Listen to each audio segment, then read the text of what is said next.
তো এইসব ছোটখাটো কিছু জিনিস আছে যেগুলো এড়ায় চললে আপনার আসলে মালিকানা পরিবর্তন করতে কোনো বাধা নাই। কেউ যদি বলে যে দালাল ছাড়া মালিকানা পরিবর্তন হয় না, এটা একদম বোকাস কথা, ফাও কথা। মালিকানা পরিবর্তনের ক্ষেত্রে দালালের কোনো কাজ নাই, কোনো কিচ্ছু নাই।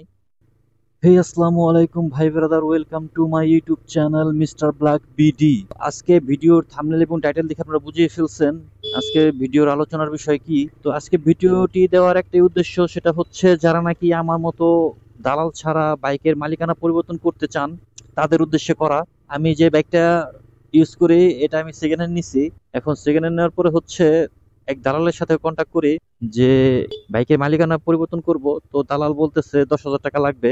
পরে ভাবলাম যে তাহলে দালালকে এত টাকা দিয়ে লাভ কি, নিজে নিজে ট্রাই করি। এর আগে আমি একটা বাইক মালিকানা পরিবর্তন করছিলাম, সময় স্বল্পতার কারণে ভাবছিলাম দালাল দিয়ে বাইকটা নাম ট্রান্সফার করাবো, কিন্তু দেখলাম যে দালাল তো প্রচুর টাকা চাইতেছে।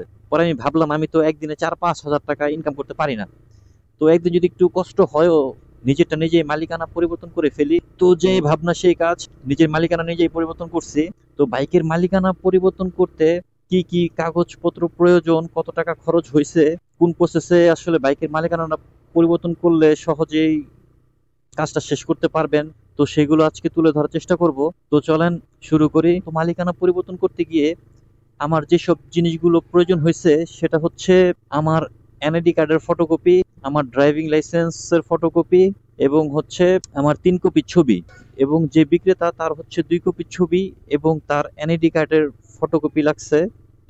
তো এগুলো নেওয়ার পরে হচ্ছে বিআইটিতে গেছি। বিআইটিতে যাওয়ার পরে হচ্ছে কি ওইখানে চুক্তিতে কম্পিউটার দোকান থেকে 1500 টাকায় মালিকানা পরিবর্তনের জন্য যে ফাইলটা প্রয়োজন হয় সেই ফাইল, এবং বর্তমানে হচ্ছে কি আপনার অনলাইনে অ্যাপয়েন্টমেন্ট নেওয়া লাগে। তো এই অ্যাপয়েন্টমেন্ট নেওয়ার জন্য যে কম্পিউটারের কার্যক্রম আছে সবকিছু ওরা করে দিবে। ওদেরকে দেওয়া লাগছে হচ্ছে 1,500 টাকা। ক্ষেত্র বিশেষে আপনার থেকে 200-100 টাকা এদিক সেদিক হতে পারে, কিন্তু আমার 1,500 টাকা লাগছে। সব কার্যক্রম শেষ করার পরে বিআরটিতে আপনার যে ব্যাংকের শাখাগুলো থাকে সেখানে গিয়ে টাকা জমা দেই। টাকা জমা দেওয়ার সময় আপনার রেজিস্ট্রেশন পেপারের ফটোকপি বা ট্যাক্স টোকেনের একটা ফটোকপি সাথে নিয়ে জমা দিবেন, তো তারা আপনাকে মানি রিসিট দিয়ে দিবে। তো ব্যাংকে জমা লাগছে হচ্ছে আমার 3690 টাকা, ধরা যায় 3700 টাকাই লাগছে হচ্ছে আপনার 3700। আমার ফাইল টাইল টোটালি কমপ্লিট করতে সেখানে গেছে হচ্ছে 1500। 5200 টাকায় আমি মোটামুটি আমার সবকিছু কমপ্লিট করে ফেলছি। সকল কার্যক্রম করার পরে হচ্ছে বিয়েটির মধ্যে বাইক দেখানোর জন্য সিরিয়ালে দাঁড়াই। তো সেখানে সিরিয়ালে দাঁড়ানোর পরে পরিদর্শক এসে বাইক দেখে, তো তার একটা রুম সাজেস্ট করে, সেই রুমে যাই। যাওয়ার পরে হচ্ছে ক্রেতা বিক্রেতা উভয়ই আসলে ওইখানে উপস্থিত হই। উপস্থিত হওয়ার পরে হচ্ছে তারা জিজ্ঞাসা করে যে কত দিয়ে গাড়ি কিনছে, বিক্রেতা কি রাজি কিনা, স্বেচ্ছায় বিক্রি করতেছে কিনা, নানা ধরনের কথা বলছে। মানে যতটুকু আসলে তাদের যাচাই করা উচিত তারা যাচাই করছে। এরপরে তারা হচ্ছে কি একটা ডেট দিয়ে দিছে যে এত তারিখের মধ্যে আপনি একটা মেসেজ পাবেন। তো মেসেজ পেলে বিআরটিতে হাজির হয়ে ফিঙ্গারপ্রিন্ট দিয়ে যাবেন। আসলে বাইকের মালিকানা পরিবর্তনের ক্ষেত্রে দালাল কেন লাগবে সেটা এখন আমার জানা নাই, কারণ হচ্ছে এখানে তো পাস ফেল এরকম কোনো ব্যাপার নাই, তাই না, যে আপনার ঝামেলা হবে। তো এ ছিল আমার এই বাইকের মালিকানা পরিবর্তনের কিছু গল্প।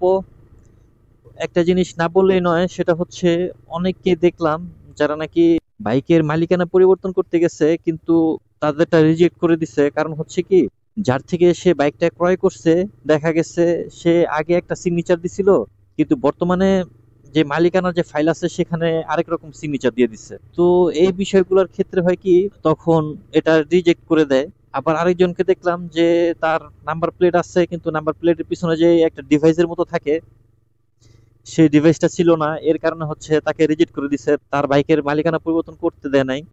তাকে বলছে যে আপনি নতুন করে বাইকে নাম্বার প্লেট লাগান, এরপরে হচ্ছে আপনার বাইকের মালিকানা পরিবর্তন হবে, তাছাড়া বাইকের মালিকানা পরিবর্তন হবে। তো এখন একটা নতুন নাম্বার প্লেট করতে গেলে তার প্রায় 3,000 টাকার কাছাকাছি চলে যাবে, কারণ সম্ভবত 2500-2600 টাকার মতো মনে হয় খরচ হয়ে যায় আপনার নতুন একটা নাম্বার প্লেট পাওয়ার জন্য। তো আপনারা যারা নাকি সেকেন্ড হ্যান্ড বাইক কিনবেন বা নিজে নিজে মালিকানা পরিবর্তন করবেন, তো এইসব টুকিটাকি কিছু বিষয় আছে যেগুলো নাকি আপনারা আসলে একটু লক্ষ্য রাখবেন, যাতে করে আপনাদের বাইকের মালিকানা পরিবর্তন করতে গেলে কোনো বাধার সম্মুখীন না হইতে হয়। তো এইসব ছোটখাটো কিছু জিনিস আছে যেগুলো এড়ায় চললে আপনার আসলে মালিকানা পরিবর্তন করতে কোনো বাধা নাই। কেউ যদি বলে যে দালাল ছাড়া মালিকানা পরিবর্তন হয় না, এটা একদম বোকাস কথা, ফাও কথা। মালিকানা পরিবর্তনের ক্ষেত্রে দালালের কোনো কাজ নাই, কোনো কিচ্ছু নাই। আপনি যে কয় টাকা বেশি দিবেন এগুলো আপনার গচ্চা যাবে, আর কিচ্ছু না।